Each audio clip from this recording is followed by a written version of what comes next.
Perawat 1. Perawat Andi sedang melakukan triase pada korban kecelakaan massal. Manakah dari berikut ini yang bukan merupakan kategori dalam sistem triase start atau simple triage and rapid treatment? A. Merah atau segera. B. Kuning atau tertunda. C. Hijau atau minimal. D. Biru atau ekspektatif. E. Hitam atau meninggal. Jawaban yang tepat dari soal di atas adalah D. Pembahasan dari pertanyaan di atas yaitu, bahwa sistem triase start menggunakan 4 kategori, merah atau segera, kuning atau tertunda, hijau atau minimal, dan hitam atau meninggal. Kategori biru tidak digunakan dalam sistem ini. Kita masuk soal berikutnya. 2. Dalam melakukan perawatan luka, perawat Siti menggunakan teknik debridement.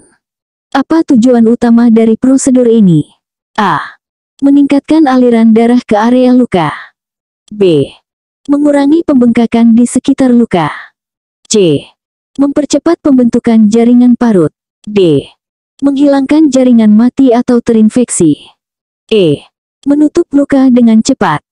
Jawaban yang tepat dari soal di atas adalah D.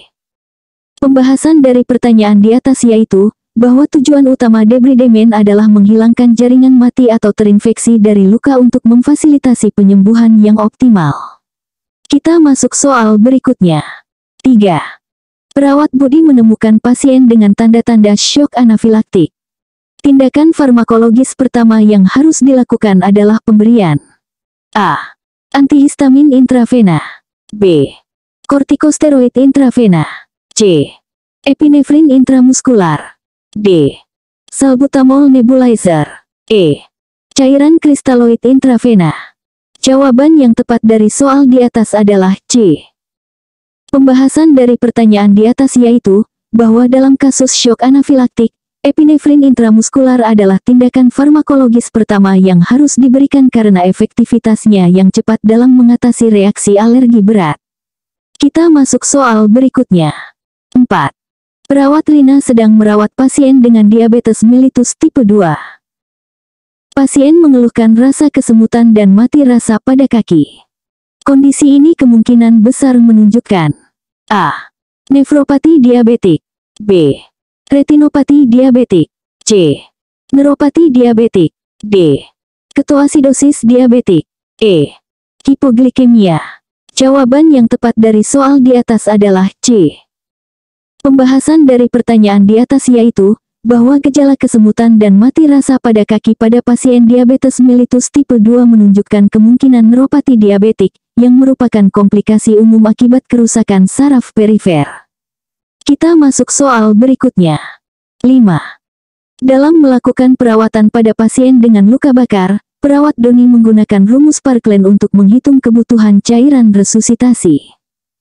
Berapa ml/liter/perkilogram persen luas luka bakar yang digunakan dalam rumus ini? A. 2 ml per kilogram persen luas luka bakar. B. 3 ml per kilogram persen luas luka bakar. C. 4 ml per kilogram persen luas luka bakar. D. 5 ml per kilogram persen luas luka bakar. E. 6 ml per kilogram persen luas luka bakar. Jawaban yang tepat dari soal di atas adalah C.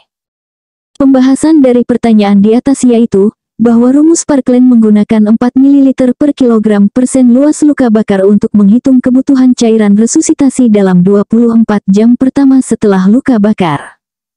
Kita masuk soal berikutnya. 6. Perawat Lisa sedang melakukan penilaian pada pasien stroke akut menggunakan skala NIHSS atau National Institutes of Health Stroke Scale. Berapakah skor maksimum pada skala ini? A. 32. B. 36. C. 40. D. 42. E. 48. Jawaban yang tepat dari soal di atas adalah D. Pembahasan dari pertanyaan di atas yaitu, bahwa skala NIHSS memiliki skor maksimum 42, yang menunjukkan defisit neurologis paling berat pada pasien stroke akut. Kita masuk soal berikutnya. 7. Perawat Eko menemukan pasien dengan tanda-tanda sindrom kompartemen akut. Manakah dari berikut ini yang bukan merupakan tanda klasik dari kondisi tersebut? A. Nyeri. B. Parestesia. C. Paralisis. D. Pucat. E. Pulselessness. Jawaban yang tepat dari soal di atas adalah D.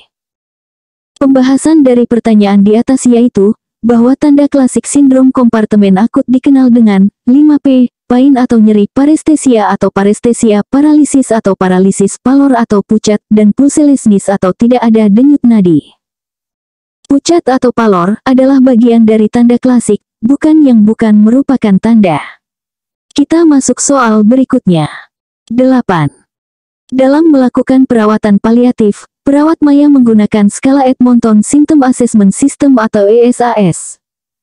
Berapa jumlah gejala yang dinilai dalam skala ini? A. 7. B. 8. C. 9. D. 10. E. 11. Jawaban yang tepat dari soal di atas adalah C.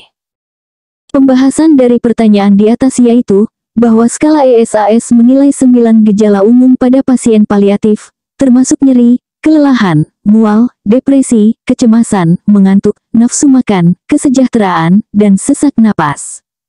Kita masuk soal berikutnya. 9. Perawat Adi sedang merawat pasien dengan luka dekubitus stage 3. Karakteristik luka pada stage ini adalah A. Kemerahan pada kulit yang tidak memucat. B. Hilangnya sebagian ketebalan kulit. C. Hilangnya seluruh ketebalan kulit. D. Kerusakan jaringan yang meluas hingga tulang. E. Kerusakan jaringan yang tidak dapat dinilai kedalamannya. Jawaban yang tepat dari soal di atas adalah C.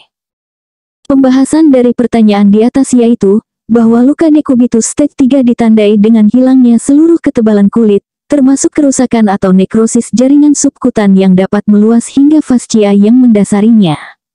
Kita masuk soal berikutnya. 10. Perawat Nita sedang melakukan perawatan pada pasien dengan ventilator mekanik. Dalam konteks ini, apa yang dimaksud dengan PEEP? A. Peak Expiratory Effort Pressure. B. Positive and Expiratory Pressure. C. Pulmonary Exhalation Equilibrium Point. D. Periodic Elevated Expiratory Pressure. E. Pneumatic Expiratory Effort Protocol. Jawaban yang tepat dari soal di atas adalah B. Pembahasan dari pertanyaan di atas yaitu, bahwa PEP atau Positive and Expiratory Pressure adalah tekanan positif yang dipertahankan selama fase akhir ekspirasi pada ventilasi mekanik untuk mencegah kolaps alveolar dan meningkatkan oksigenasi.